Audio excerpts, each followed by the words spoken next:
नमस्कार दोस्तों, free astro tutorials की तरफ से मैं एसवी भारद्वाज आपका अभिनंदन करता हूं, स्वागत करता हूं। जैसा कि आप शीर्षक देख रहे हैं, वैवाहिक जीवन कैसा होगा, शादी कब होगी, शादी कब होगी, इसका सटीक समय, सही समय कैसे निकालें, यह भी बताएंगे इस वीडियो से आपको।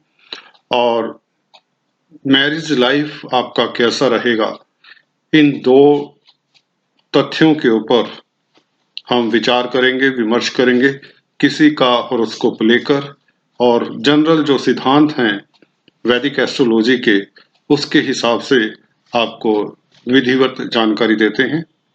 चलिए स्टार्ट करते हैं। सबसे पहले वैवाहिक जीवन के बारे में हल्की सी चर्चा करते हैं। वैवाहिक जीवन दोस्तों 7th हाउस से देखा जाता है।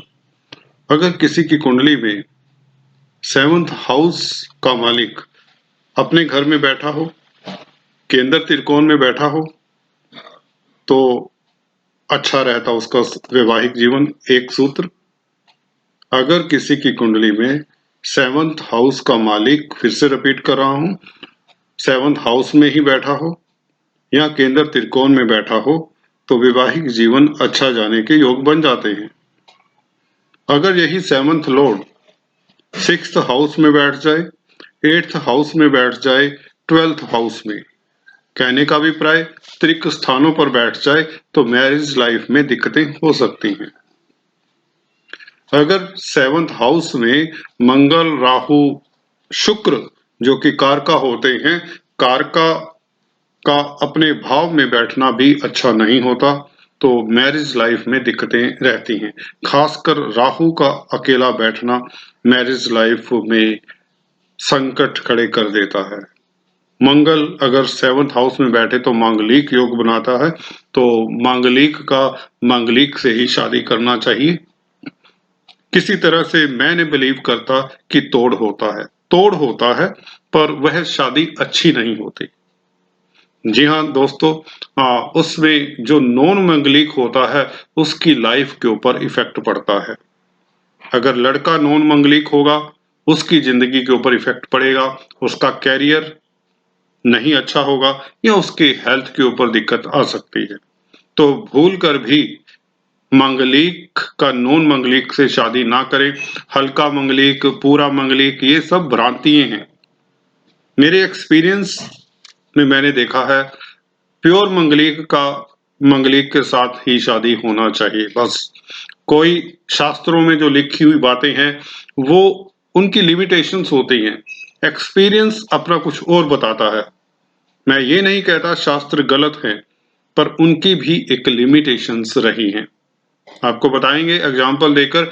मांगलिक विवाह की जब बात करेंगे किसी वीडियो में, तो आपको एग्जाम्पल्स दूंगा कि कैसे नॉन मंगलिक का या पार्शियल मंगलिक का मंगलिक से शादी कर देते हैं। ये मंगलिक भंग हो गया, शनि यहाँ बैठ गया, राहु मंगल के साथ बैठ गया, शनि मंगल के स्थान पर बैठ गया, कुछ ना कुछ ये जोड़ तोड़ करके जो मंगलिक कैंसिल करते हैं, मेरी समझ में नहीं आया दोस्तों। मंगल ने अपना प्रभाव डालना है, स्थित हो जाएंगे तब डालेंगे, 4th हाउस में बैठेंगे तब डालेंगे। तो वैवाहिक लाइफ सुखद तब होगा जब मांगलिक, दोनों मांगलिक हैं, लड़का भी लड़की भी। चलिए हम टॉपिक की बात कर रहे थे यहाँ पर, कैसा रहेगा जीवन, वैवाहिक जीवन। जैसे कि बताया केंद्र त्रिकोण में है, 7th लॉर्ड तो अच्छा रहेगा। 7th लॉर्ड मित्र के घर में हो और भी अच्छा रहेगा, शत्रु के घर में हो, शत्रु से दृष्ट हो, तो मैरिज लाइफ इतनी अच्छी नहीं जाती। इसका भी आपको ख्याल रखना चाहिए। और इसके साथ साथ नवमांश कुंडली में आप लोगों को चेक कर लेना चाहिए कि नवमांश का लगन, पहला चार जो खाना होता है, पहला घर होता है। जैसा कि आप इस हॉरोस्कोप में देख रहे हैं, मुकेश अंबानी का हॉरोस्कोप है, इसको पहला घर बोलते हैं नवमांश का।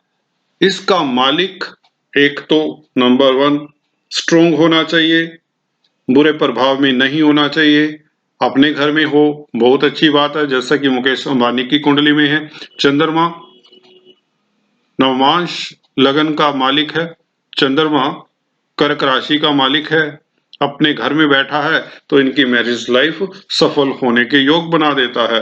नवमांश से भी आप देख सकते हैं, अगर आपको लगन चार्ट से इंडिकेशंस प्रॉपर ना मिले, वहां पर दोष मिले, जैसा कि यहाँ पर दोष है। 7th लॉर्ड 6th हाउस में त्रिक स्थान में बैठा है और परम शत्रु सूर्य के साथ बैठा है, केतु के साथ बैठा है। तो शुक्र का केतु और सूर्य के साथ बैठना, त्रिक स्थान में बैठना बहुत बुरा फल देने वाला योग बना देता है। परंतु नवमांश कुंडली में चंद्र लगन की बात करें, यहाँ पर लगन की, नवमांश लगन की बात करें तो चंद्रमा लगन का मालिक अपने घर में, तो मैरिज लाइफ अच्छी जाने के योग बना देते हैं। दूसरे, हम शीर्षक में जैसा लिखा, विवाह कब होगा, शादी कब होगी। जी हाँ दोस्तों, सबसे महत्वपूर्ण इशू है ये भी।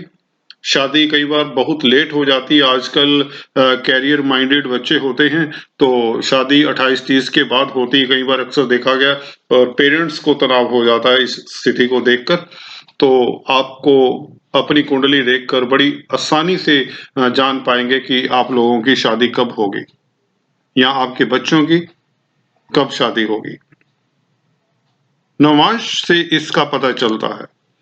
अगर नवमांश में पहले घर में ये पहला घर होता है और 7वें घर में ये 7वां घर होता है, नवमांश कुंडली की बात कर रहा हूं दोस्तों, सिर्फ आपने नवमांश को देखना, उसका पहला घर देखना और 7वां घर देखना। क्या नंबर लिखा हुआ पहले ये देखना है। यहाँ पर 4 नंबर लिखा हुआ है, यहाँ पर 10 नंबर लिखा हुआ है। 4 नंबर का मालिक चंद्रमा होता है, 10 नंबर का मालिक शनि होता है। अब इनकी शादी तब होगी जब इनकी चंद्रमा की दशा होगी या शनि की दशा होगी, या चंद्रमा की अंतरदशा होगी या शनि की अंतरदशा होगी, या चंद्रमा की महादशा हो, शनि की अंतरदशा हो, या वाइस वर्सा, शनि की महादशा हो, चंद्रमा की अंतरदशा हो, तब शादी के योग बनते हैं। एक बात, अगर यहां पर कुछ ना भी होता, जैसे चंद्रमा शनि लिखे हुए ये खाली होते, सिर्फ 4 और 10 नंबर होता, तो ये कंडीशन मैंने जो अभी बताई वो लागू होती है। अब दूसरी कंडीशन, अगर यहाँ पर प्लैनेट्स हैं, जैसे कि यहाँ पर शनि है और चंद्रमा है, कुछ और प्लैनेट भी हो सकते थे। यहाँ पर केतु लिख सकते हैं, किसी की कुंडली में केतु भी हो साथ में, ठीक है, कुछ भी हो सकता है। यहाँ पर सूर्य भी हो सकता था साथ में, कुछ भी हो सकता था मून के साथ। थर्ड पर्सन की अगर कुंडली में नवमांश आप देखते हैं, तो आप लोगों को बता दें, सन, मून, शनि, केतु, इन सभी की दशाएं, अंतरदशा भी कारगर रहती है व्यक्ति की शादी करवाने में। जब भी सूर्य की महादशा आए या अंतरदशा आए, तो व्यक्ति की शादी हो सकती है, और निश्चित बात है, या चंद्रमा की दशा दशा आए तब भी शादी हो सकती है। इसी तरह शनि और केतु की दशा अंतरदशा में शादी के योग बनते हैं, यह निश्चित बात है, एक्सपीरियंस की हुई बात है। तो बहुत सिंपल है, अगर कोई स्टार नहीं लिखा हुआ, तो जो राशि लिखी है उसके मालिक की दशा अंतरदशा हो, तब यहाँ पर लगन में और 7वें स्थान में, तब व्यक्ति की शादी होती है। अगर स्टार्स लिखे हैं, उनकी दशा अंतरदशा में शादी होने के योग बनते हैं।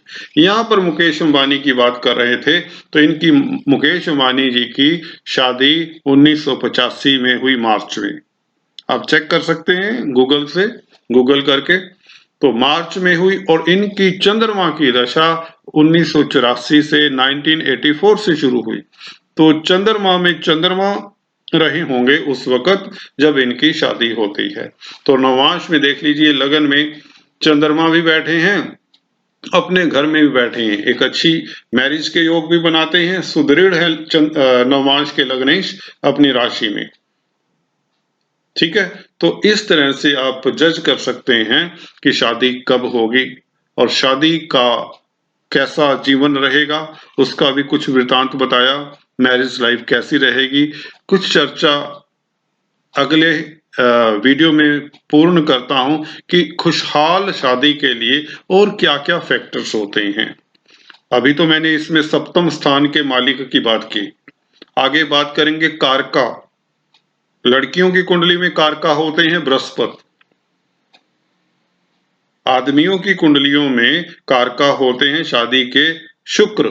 तो शुक्र और बृहस्पति इनकी भूमिका भी शादी में बड़ी इंपॉर्टेंस रखती है। इसके बारे में चर्चा करेंगे किसी अगले वीडियो में। तब तक के लिए please stay tune, do subscribe, like and share. Thanks for watching this video. God bless you all.